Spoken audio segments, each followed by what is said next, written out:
What's going on, everybody? I am your host, Dottie. This is the Progressive Vibe. Welcome, everybody. It's May 9th, 2026. We are in a state of emergency when it comes to voter suppression in this country. It's honestly sad and quite pathetic that this is still taking place in 2026. There's really no rest for the weary, honestly. So let's just get into it. I wanted to share an article with you guys from Ground News. Let me pull it up here. Give me just a second. Excuse me. There we go. So right here it says Louisiana to suspend congressional primaries after Supreme Court redistricting ruling. So if you guys don't know, this was published 7 days ago. So about a week ago, the Supreme Court made a decision that significantly weakened a majority or a major important provision in the Federal Voting Rights Act. And honestly, the decision, the fear was that it can snowball, that other states, predominantly southern states, would take this and run with it by redrawing their maps. If you guys didn't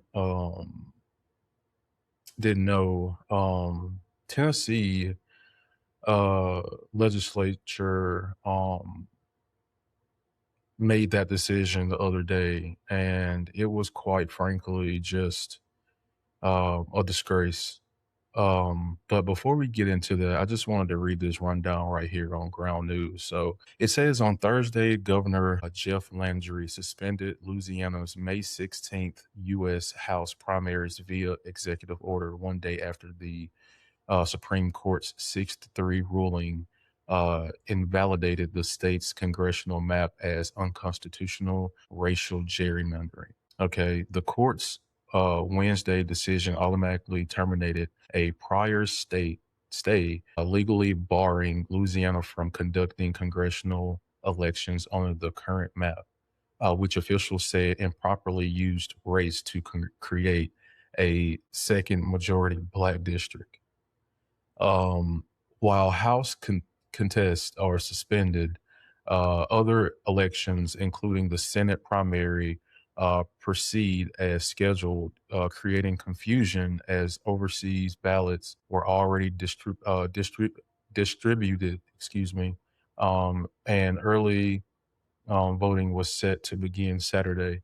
House Speaker Mike Johnson supports the delay, while Democrats like Senator Royce, I think his last name is pronounced Duplessis, denounced the move as naked partisanship, warning it could change the rules of the game in the middle of the game.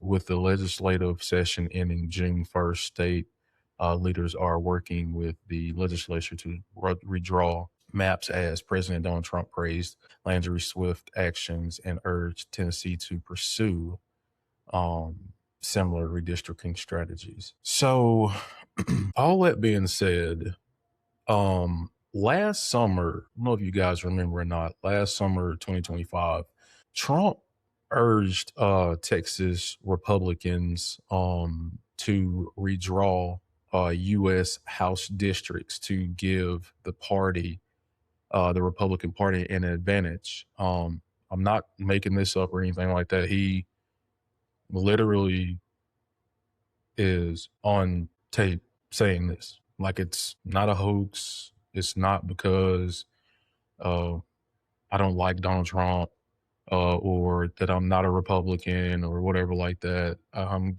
so sick of people not just looking at what's in front of them. Everything does not have to always be it doesn't have to always be bipartisan, but it doesn't have to always be one-sided. It always is not made up just because somebody that's not in the same party as you is lying. It's so simple minded.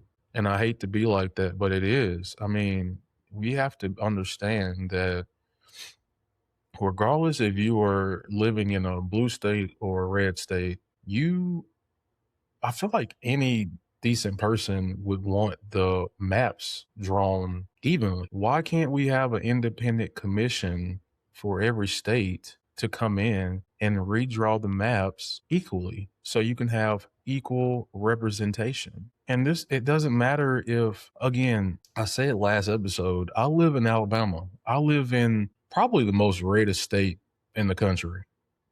And Republicans rule the majority in the state. There's no shock about that or anything like that. But at the same time, too, there is a such thing as gerrymandering when you draw the maps unaccordingly, and it gives the other party an advantage in election time to what?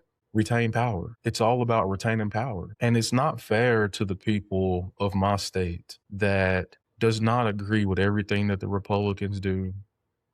I'm sure it's people that doesn't agree with everything the Democrats do. But what is fair for Republican and Democrat if we have fair representation across the board, no matter what state you live in? And the snowball effect came when, again, last summer, 2025, Trump urged the governor of Texas, I think his name's Greg Abbott, uh, to redraw the maps to give them an advantage going into the midterms come this November. And so Democrats followed, Democrats in California, they responded by doing the same thing. Then other states joined the battle. And thus, again, fast forwarding to this Supreme Court decision, it really gave red states the green light. So you have a snowball effect, which lawmakers, commissions, or courts have adopted the new House districts ruling that the Supreme Court made. And I have some notes right here that I just wanted to share with you guys really quick because I think it's really, really important. Again, a Supreme Court decision striking down Black congressional district in Louisiana has amplified a national redistricting battle by providing Republican officials in several states new grounds to redraw voting districts. In my state, in Alabama, Republican Governor Kay Ivey announced that she is calling a special legislative session. I want to say it was last Monday, in hopes that the Supreme Court would allow the state to change its U.S. House map ahead of the November midterm elections. Now, the state of Alabama already tried to propose this to the courts, and it got struck down. So now that the Supreme Court has made this unfortunate ruling, it honestly gives Alabama the green light to say, okay, well, you might have struck me down the last time, but you just made this ruling. And it seems like Louisiana's doing this. It seems like Tennessee's doing this. So I know you struck us down before, but are you going to strike us down again since you just made this ruling? So I'm kind of curious to see what decisions are going to be made for Alabama, my state, considering that motion already was struck down as a no, but it seems like it's a yes for other southern states. So I'm very, very confused by that. And again, just disheartened and disappointed in people's voting rights, or just constitutional rights. And as we were speaking about Tennessee, well, let me do Florida. So also last week, Florida lawmakers became the latest to redraw the U.S. House districts, adopting a new map backed by Republican Governor Ron DeSantis that could give the GOP a chance at additional seats come midterms. In Tennessee, As we were talking about, um, Republican Governor Bill Lee announced a special session for the GOP-controlled legislature to break up the state's on Democratic-held House districts centered on the majority Black city of Memphis.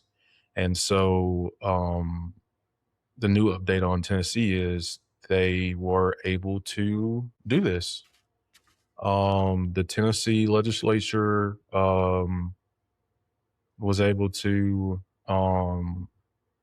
restrict or taper off, if whatever you want to call it, the accessibility to African Americans in the state of Tennessee, um, a state that has a large number of African American residents. So does Alabama. So does Louisiana.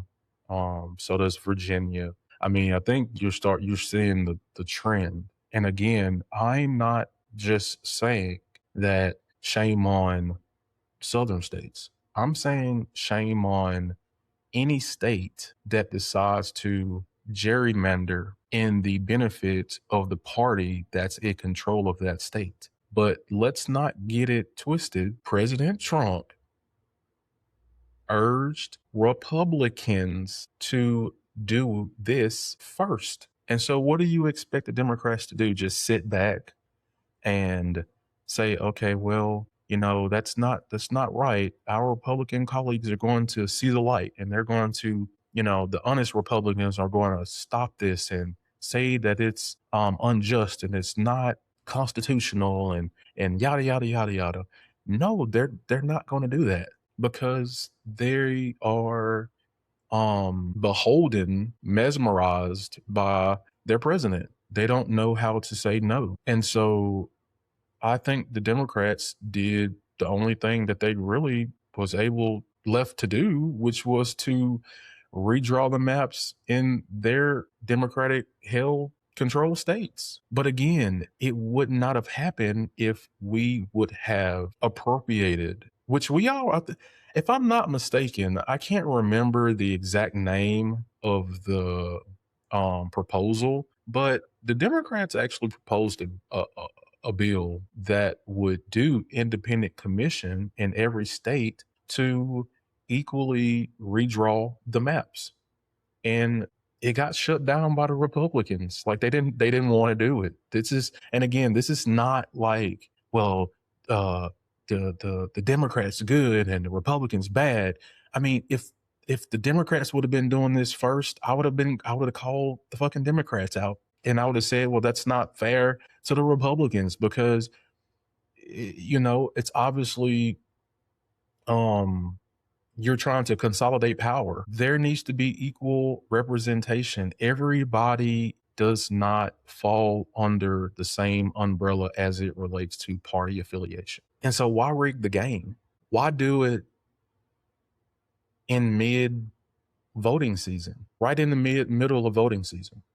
Why did the Supreme Court do this? To give Trump and the Republicans to try to give them an upper hand going into the midterms? Because Trump is doing awful as it relates to the economy, as it relates to the war, as it relates to prices, gas prices, grocery prices, etc. And I don't know if you guys have seen it or not, but his approval numbers are abysmal. His approval rating is in the low 30s. And it's a very, very big chance that the Republicans are going to at least lose the House of Representatives come November, if not the Senate, if we have fair voting in this country. But with this decision from the Supreme Court, this just makes it harder to vote. This just makes it harder for proper representation of states. And it's not right. It's not fair.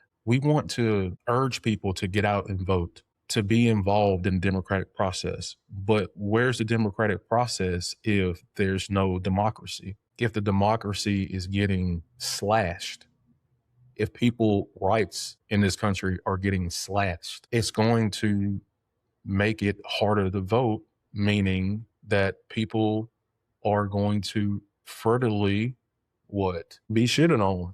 Just keeping it real. because what's going on right now is not right. It's not just, it shouldn't be legal. And it's very, very infuriating. Last couple of things I'm going to say. So Tennessee, with their ruling, there is no longer a African American majority in a majority district in that state. None. They voted to withdraw all of those lines. Also, there is no longer a Democratic majority in the state. And after the decision in the Tennessee in the Tennessee legislature building, you had people obviously coming there to show their frustration, peacefully protesting on the disgrace that these Tennessee lawmakers voted in spite of. And you if you haven't seen the video, you see lawmakers. The video I seen, it looks like they seem to be smiling and laughing as they were walking from the voting floor, walking down the stairs from the voting floor. They ran to the protesters outside of the voting area as they were coming out, walking down the stairs, I guess, leaving the building or whatever. You've seen a lot of them smiling, laughing. They thought it was comical. And obviously the protesters were outraged at the decision, showing their frustration. And I know you at least seen, I seen it also too on the video. It was at least one lawmaker that came out the building was chanting Trump, Trump, Trump at the protesters. And he was literally wrapped in a Trump flag. I mean, and again, hey, whatever you vote, you're a MAGA guy, and you vote Republican, and you're a Republican lawmaker. Okay, but I just think it's just so egotistical. Like, dude, you already made your vote how you wanted to vote. Why do you have to come out and pour gasoline on the fire and gaslight everybody by coming out? You're a freaking lawmaker, and you're out here yelling Trump, Trump, Trump at the young kids out here, the older people out here that wants a fair representation of the state. And it was walks of all life that was in that chamber, protest wise. It was white people, black people, Latino people, woman, man, whatever. Because again, as I said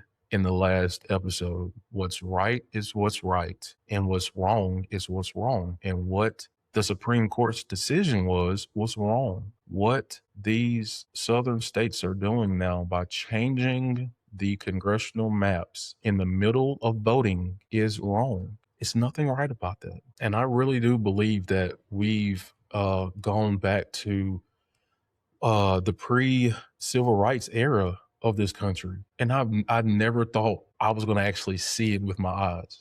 Thought I was just going to only read about it because it was history. But you know what they say, history does tend to repeat itself. In this case, it's repeating itself in the worst possible way. And we have to do better as a country. We have to vote come November. We have to be informed. We have to stay engaged. We have to be calculated. We have to be diligent. And we have to treat this with the urgency that it requires. If you haven't subscribed to the channel yet, please do. Please hit a thumbs up. All my links are in the social. Thank you guys for showing love. The first episode, I'm not even going to lie, it's not that much compared to other YouTubers and things like that. But I'm just so grateful of seeing how many people have already viewed it. And I hope you appreciate the content. Again, if you like what we're doing here at the Progressive Vibe Podcast, please hit that subscribe button. There's a donation button in my link tree in the description. If you want to show some love that way, that would be great. Also, we trying to stay as the great Don Lemon said, we're trying to stay viable on these streaming streets. So contributions will be so appreciated if you can, but no force, no pressure. I would love, though, if you subscribe and like the channel. Again, I'm your host, Dottie. Let's stay progressive. Let's keep fighting a good fight. And I'll catch you in the next one, guys. Love you. Peace.